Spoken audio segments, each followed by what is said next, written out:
ਹੱਥਾ ਹੀ ਮੇਰਾ ਘਰ ਵਾਲਾ ਉਹਦਾ ਸਿਰ ਵੀ ਪਾੜਿਆ ਵਾ, ਉਹਦੇ ਪੈਰਾਂ 'ਚ ਫਾਇਰਿੰਗ ਵੀ ਕੀਤੀ ਆ।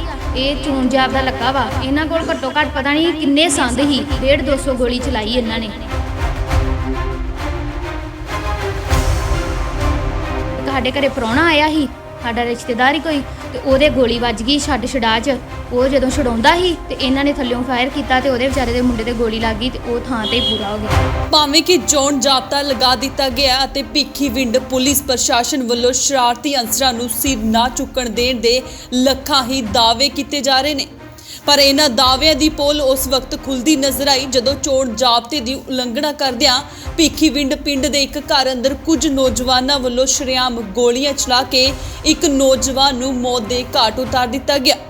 ਪ੍ਰਾਪਤ ਜਾਣਕਾਰੀ ਅਨੁਸਾਰ ਝਗੜੇ ਦੌਰਾਨ ਮਾਰੇ ਗਏ ਨੌਜਵਾਨ ਦੀ ਪਛਾਣ ਹਰਪ੍ਰੀਤ ਸਿੰਘ ਪੁੱਤਰ ਜਤਿੰਦਰ ਸਿੰਘ ਵਾਸੀ ਪਿੰਡ ਦੋਦੇ ਥਾਣਾ ਝਬਾਲ ਵਜੋਂ ਹੋਈ ਹੈ।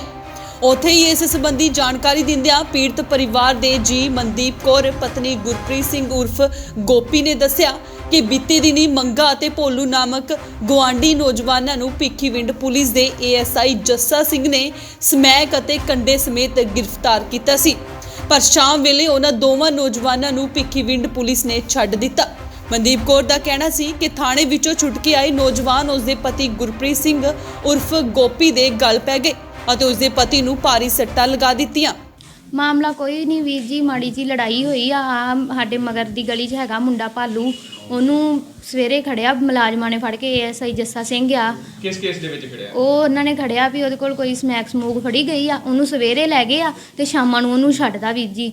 ਸ਼ਾਮਾਂ ਨੂੰ ਛੱਡਦਾ ਤੇ ਅਗਲੇ ਦਿਨ ਮੇਰਾ ਹਸਬੈਂਡ, ਮੇਰਾ ਜੇਠ, ਸਾਰੇ ਜਣੇ ਬਾਹਰ ਖਲੋਤੇ ਆ। ਉਹ ਮੋਟਰਸਾਈਕਲ ਤੇ ਆਉਂਦੇ ਦੋਵੇਂ ਭਰਾ। ਉਹ ਮੋਟਰਸਾਈਕਲ ਤੋਂ ਉਤਰ ਕੇ ਤੇ ਇਹਨਾਂ ਨਾਲ ਗਲ ਪਏ ਆ, ਲੜਾਈ ਕੀਤੀ ਆ ਵੀ ਤੁਸੀਂ ਸਾਨੂੰ ਫਸਾਇਆ ਵਾ, ਠੀਕ ਆ। ਇਸ ਗੱਲੋਂ ਲੜਾਈ ਹੋਈ ਆ। ਉਦੋਂ ਚਲੋ ਜਿਹੜੀ ਲੜਾਈ ਹੋਈ ਬਾਅਦ 'ਚੋਂ ਠੰਡਾ ਹੋ ਗਿਆ ਵਾ। ਤੇ ਕੱਲ੍ਹ ਨੂੰ ਮੇਰਾ ਹਸਬੈਂਡ ਜਿਹੜਾ ਆ ਘਰੋਂ ਹੀ ਉਹ ਲੈ ਗਏ ਆ। ਮੁੰਡਾ ਭਲਵਾਨਾਂ ਦਾ ਸਣੀ ਆ, ਸਣੀ ਨਾਂ ਮੁੰਡੇ ਦਾ, ਉਹ ਲੈ ਗਿਆ ਵਾ ਵੀ ਮੈਂ ਤੁਹਾਡੇ ਨਾਲ ਰਾਜੀਨਾਮਾ ਕਰਨਾ ਵਾ, ਵੀ ਆਪਾਂ ਕੋਈ ਗੱਲਬਾਤ ਇਹੋ ਜਿਹੀ ਨਹੀਂ ਕਰਨੀ। ਉਹਨਾਂ ਨੇ ਘਰੇ ਖੜ ਕੇ ਹੱਥਾ ਹੀ ਮੇਰਾ ਘਰ ਵਾਲਾ ਉਹਦਾ ਸਿਰ ਵੀ ਪਾੜਿਆ ਵਾ, ਉਹਦੇ ਪੈਰਾਂ 'ਚ ਫਾਇਰਿੰਗ ਵੀ ਕੀਤੀ ਆ। ਇਹ ਚੂਨ ਜਾਬ ਦਾ ਲੱਗਾ ਵਾ। ਇਹਨਾਂ ਕੋਲ ਘੱਟੋ ਘੱਟ ਪਤਾ ਨਹੀਂ ਕਿੰਨੇ ਸੰਦ ਹੀ, 150-200 ਗੋਲੀ ਚਲਾਈ ਇਹਨਾਂ ਨੇ ਮੁੰਡਿਆਂ ਨੇ। ਤੇ ਮੁੜ ਕੇ ਗੋਲੀਆਂ ਚਲਾ ਕੇ ਇੱਕ ਸਾਡੇ ਘਰੇ ਪ੍ਰਾਹੁਣਾ ਆਇਆ ਸੀ, ਸਾਡਾ ਰਿਸ਼ਤੇਦਾਰ ਹੀ ਕੋਈ, ਤੇ ਉਹਦੇ ਗੋਲੀ ਵੱਜ ਗਈ ਛਡਾ 'ਚ। ਉਹ ਜਦੋਂ ਛਡਾਉਂਦਾ ਸੀ ਤੇ ਇਹਨਾਂ ਨੇ ਥੱਲਿਓਂ ਫਾਇਰ ਕੀਤਾ ਤੇ ਉਹਦੇ ਵਿਚਾਰੇ ਦੇ ਮੁੰਡੇ ਤੇ ਗੋਲੀ ਲੱਗ ਗਈ ਤੇ ਉਹ ਥਾਂ ਤੇ ਹੀ ਪੂਰਾ ਹੋ ਗਿਆ। ਭੈਣ ਜੀ, ਕੋਈ ਇਹ ਗੱਲ ਸਾਹਮਣੇ ਆਈ ਹੈ ਜਿਵੇਂ ਕਿ ASI ਜੱਸਾ ਸਿੰਘ ਨੇ ਜਿਹੜੇ ਹੈਰੋਇਨ ਜਾਂ ਸਮੈਕ ਵਗੈਰਾ ਜਿਹੜੀ ਫੜੀ ਆ, ਉਹਨੂੰ ਬੰਦੇ ਨੂੰ ਖੜਿਆ ਸੀ, ਕੋਈ ਪੈਸਿਆਂ ਦਾ ਵੀ ਮਸਲਾ ਸਾਹਮਣੇ ਆਇਆ? ਹਾਂਜੀ ਵੀਰ ਜੀ, ਅਕਸਰ ਵੇਖੋ ਮੇਰੀ ਗੱਲ ਸੁਣੋ, ਸਵੇਰੇ ਅਸੀਂ ਖੜਨ ਦੇ ਕਿਸੇ ਬੰਦੇ ਨੂੰ, ਸ਼ਾਮਾਂ ਨੂੰ ਤੁਸੀਂ ਛੱਡ ਦਿੰਦੇ ਜੇ। ਉਹਦੇ ਕੋਲ ਤੁਹਾਨੂੰ ਸਾਰਾ ਕੁਝ ਫੜਿਆ ਗਿਆ ਵਾ ਤੇ ਤੁਸੀਂ ਸ਼ਾਮਾਂ ਨੂੰ ਪੈਸੇ ਦੇ ਕੇ ਛੱਡਿਆ ਹੋਊਗਾ। ਉਦਾਂ ਤਾਂ ਨਹੀਂ ਨਾ ਕਿਸੇ ਨੇ ਛੱਡਿਆ ਹੋਊਗਾ। ਕੋਈ ਕੀ ਚੀਜ਼ ਸਮੈਕ ਤੋਂ ਇਲਾਵਾ ਹੋਰ ਵੀ ਕੋਈ ਚੀਜ਼ ਫੜੀ ਗਈ, ਕੋਈ ਕੰਡਾ ਵਗੈਰਾ ਜਾਂ ਹੋਰ ਕੁਝ?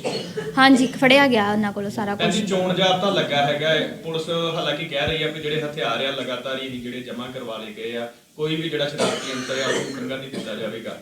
ਲੇਕਿਨ ਕੀ ਗਿਣਦੇ ਜੋ ਵੀ ਇਹ ਪੁਲਿਸ ਦੀ ਨਾਕਾਮੀ ਗਿਣਦੇ? ਬਹੁਤ ਵੱਡੀ ਨਾਕਾਮੀ ਵੀਰ ਜੀ, ਪੁਲਿਸ ਦੀ ਬਹੁਤ ਵੱਡੀ ਨਾਕਾਮੀ ਹੈ। ਜੇ ਚੋਣ ਜਾਬਤਾ ਲੱਗਾ ਵਾ, ਤੁਸੀਂ ਹਥਿਆਰ ਸਬਮਿਟ ਕਰਾਉਂਦੇ ਜੇ, ਉਹਨਾਂ ਕੋਲ ਕਿੱਥੋਂ ਇੰਨੇ ਹਥਿਆਰ ਆਏ ਆ? ਉਹਨਾਂ ਨੇ 150-200 ਗੋਲੀ ਚਲਾਈ ਆ, ਤਾੜ। ਤੁਸੀਂ ਗਲੀ ਮਹੱਲੇ 'ਚ ਕਿਸੇ ਨੂੰ ਵੀ ਪੁੱਛੋ, ਉਹ ਉਹਨਾਂ ਕੋਲ ਕਿੱਥੋਂ ਹਥਿਆਰ ਆਏ ਜੇ ਉਹਨਾਂ ਨੇ ਜਮ੍ਹਾਂ ਕਰਾਏ ਸੀ ਤੇ ਕਿੱਥੋਂ ਗੋਲੀਆਂ ਚਲਾਈਆਂ ਉਹਨਾਂ ਨੇ? ਬਹੁਤ ਵੱਡੀ ਨਾਕਾਮੀ ਪੁਲਿਸ ਦੀ ਹੈ। ਕਿਸ ਤਰ੍ਹਾਂ ਦੀ ਮੰਗ ਕਰਦੇ?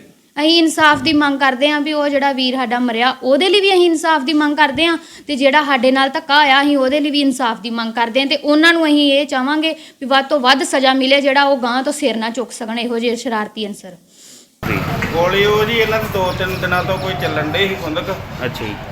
ਤੇ ਉਦੋਂ ਤੋਂ ਇਹਨਾਂ ਨੇ ਜਿਹੜੇ ਇਸ ਧਿਰ ਵਾਲੇ ਗੋਪੀ ਹੋਣੀ, ਡਾਕਟਰ ਹੋਣੀ, ਅੱਛਾ ਜੀ, ਇਹ ਰਾਜੀਨਾਮੇ ਦੇ ਚੱਕਰ 'ਚ ਬੈਠੇ। ਇਹਨਾਂ ਨੂੰ ਕਿੰਨਾ ਦੇ ਨਾਲ ਖੁੰਦਕ ਚੱਲਦੇ ਜੀ? ਖੁੰਦਕ ਇੱਧਰ ਮੁੰਡਾ ਭਾਲੂ ਆ ਕੋਈ, ਉਹਨਾਂ ਨਾਲ ਹੀ।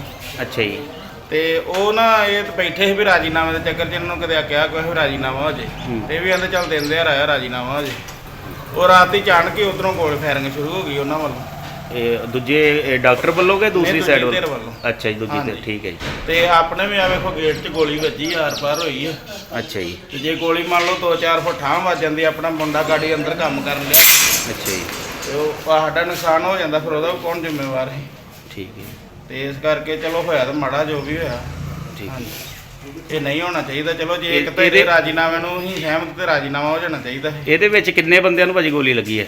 ਗੋਲੀ ਇੱਕ ਤੇ ਮੁੰਡੇ ਨੂੰ ਕੋਠੇ ਉੱਪਰ ਗੋਲੀ ਲੱਗੀ, ਉਹ ਤੇ ਆਂਦੇ ਰਾਤ ਦਾ ਪੂਰਾ ਹੋ ਗਿਆ ਨਾ। ਅੱਛਾ ਜੀ, ਹੋਰ ਵੀ ਕਿਸੇ ਨੂੰ ਲੱਗੀ ਹੈ ਹੋਰ ਨਾਲ? ਨਹੀਂ ਗੋਲੀ, ਕਿਸੇ ਨੂੰ ਇੱਟਾਂ ਉੱਟਾਂ ਵੱਜੀਆਂ ਸਿਰ 'ਤੇ। ਉੱਥੇ ਹੀ ਮੌਕੇ ਤੇ ਪਹੁੰਚੇ ਥਾਣਾ ਭਿੱਖੀਵਿੰਡ ਦੇ ਐਸਐਚਓ ਸਰਬਜੀਤ ਸਿੰਘ ਨੇ ਪੱਤਰਕਾਰਾਂ ਦੇ ਨਾਲ ਗੱਲਬਾਤ ਕਰਦਿਆਂ ਕਿਹਾ ਕਿ ਪਰਿਵਾਰ ਦੇ ਬਿਆਨ ਦਰਜ ਕਰ ਮਾਮਲਾ ਦਰਜ ਕਰ ਲਿਆ। ਉਹਨਾਂ ਨੇ ਕਿਹਾ ਕਿ ਮ੍ਰਿਤਕ ਨੌਜਵਾਨ ਹਰਸਿਮਰਨ ਸਿੰਘ ਪੁੱਤਰ ਜੋਗਿੰਦਰ ਸਿੰਘ ਵਾਸੀ ਦੋਦੀ ਥਾਣਾ ਝਬਾਲ ਤੇ ਪਹਿਲਾਂ ਵੀ ਮਾਮਲੇ ਦਰਜ ਨੇ। ਵੇਖੋ ਇਹਨਾਂ ਦੇ ਆਪਸ ਜਿਹੜੀ ਆ ਦੱਸਿਆ ਜਾਂਦਾ ਵੀ ਗੋਲੀ ਚੱਲੀ ਹੈ। ਜੋ ਨੌਜਵਾਨ ਸੀ ਉਹ ਝਬਾਲ ਥਾਣੇ ਦਾ ਸੀ, ਉਹ ਵੀ ਇੱਥੇ ਆਇਆ ਹੋਇਆ ਸੀ ਤੇ ਉਹਦੇ ਗੋਲੀ ਆ ਤੁਹਾਡੇ ਸਾਹਮਣੇ ਇੱਧਰ ਨੂੰ ਕਰੋ, ਜਿਹੜਾ ਦੇਖੋ ਜਿਹੜਾ ਗੋਲੀ ਇੱਥੇ ਲੱਗਣੀ ਪਾਈ ਗਈ ਆ ਕੋਠੇ ਦੇ ਉੱਪਰ। ਇਹ ਜਿਹੜੇ ਬੰਦੇ ਇਹਨਾਂ ਦੇ ਪਹਿਲਾਂ ਹੀ ਆਲਰੇਡੀ ਜਿਹੜੇ ਮੁਕੱਦਮੇ ਦਰਜ ਆ ਤੇ ਸ਼ਰਾਰਤੀ ਬੰਦੇ ਆ। ਇਹਦਾ ਤਫਤੀਸ਼ ਦੇ ਸਾਹਮਣੇ ਆਊਗੀ ਵੀ ਕੀ ਗੱਲਬਾਤ ਇਹਨਾਂ ਦੀ ਆਪਸ ਚੱਲਦੀ ਹੈ ਤੇ ਇਹ ਆਪਸ 'ਚ ਚਾਚੇ ਤਾਇਓ ਆ। ਸਰ ਜਿਹੜਾ ਅਸਲਾ ਜਿਹੜਾ ਇਹ ਲਾਇਸੈਂਸੀ ਹੈ ਜਾਂ ਨਜਾਇਜ਼ ਹੈ? ਇਹ ਨਜਾਇਜ਼ ਅਸਲੇ ਦੇ ਰੌਂਦ ਮਿਲੇ, ਅਸਲੀ ਲਾਇਸੈਂਸੀ ਤੇ ਕੋਈ ਹੈ ਨਹੀਂ ਇਹਦੇ 'ਚ।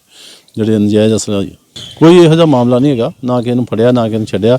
ਇਹ ਇਹਨਾਂ ਦੇ ਐਲੀਗੇਸ਼ਨ ਇੱਕ ਦੂਜੇ ਤੇ ਲਾਏ ਸੀ, ਉਹ DVR ਜਿਹੜਾ ਚੈੱਕ ਕਰਾ ਲਿਆ ਸੀ, ਉਹਦੇ ਵਿੱਚ ਕੋਈ ਗੱਲ ਇਹੋ ਜਿਹੀ ਨਹੀਂ ਆਈ ਵੀ ਇਹਨਾਂ ਦੇ ਕੋਈ ਆਪਸੀ ਇਹਨਾਂ ਦੀ ਰੰਜਿਸ਼ਬਾਜ਼ੀ ਪੁਰਾਣੀ ਚੱਲ ਰਹੀ ਆ। ਕਿਉਂਕਿ ਇਹਨਾਂ ਦੇ ਇਹ ਜਿਹੜਾ ਜਿਹਦੇ ਆਪਾਂ ਘਰ ਖੜੇ ਹਾਂ ਜਿਹਦੇ ਉੱਤੇ ਗੋਲੀ ਲੱਗੀ ਹੈ ਕਹਿੰਦੇ ਆ, ਇਹਦੇ ਪਹਿਲਾਂ ਹੀ 7 ਮੁਕੱਦਮੇ ਦਰਜ ਆ। ਸਰ ਤੁਹਾਡੇ ਵੱਲੋਂ ਕੀ ਮੁੱਢਲੀ ਕਾਰਵਾਈ ਹੋਣੀ ਚਾਹੀਦੀ? ਅਸੀਂ ਮੁਕੱਦਮਾ ਦਰਜ ਕਰਤਾ, ਤਫਤੀਸ਼ ਕੀਤੀ ਜਾ ਰਹੀ। ਤਰਨਤਾਰਨ ਤੋਂ ਬਲਜੀਤ ਸਿੰਘ, ਇੰਡੋਸ TV, ਆਸਟ੍ਰੇਲੀਆ।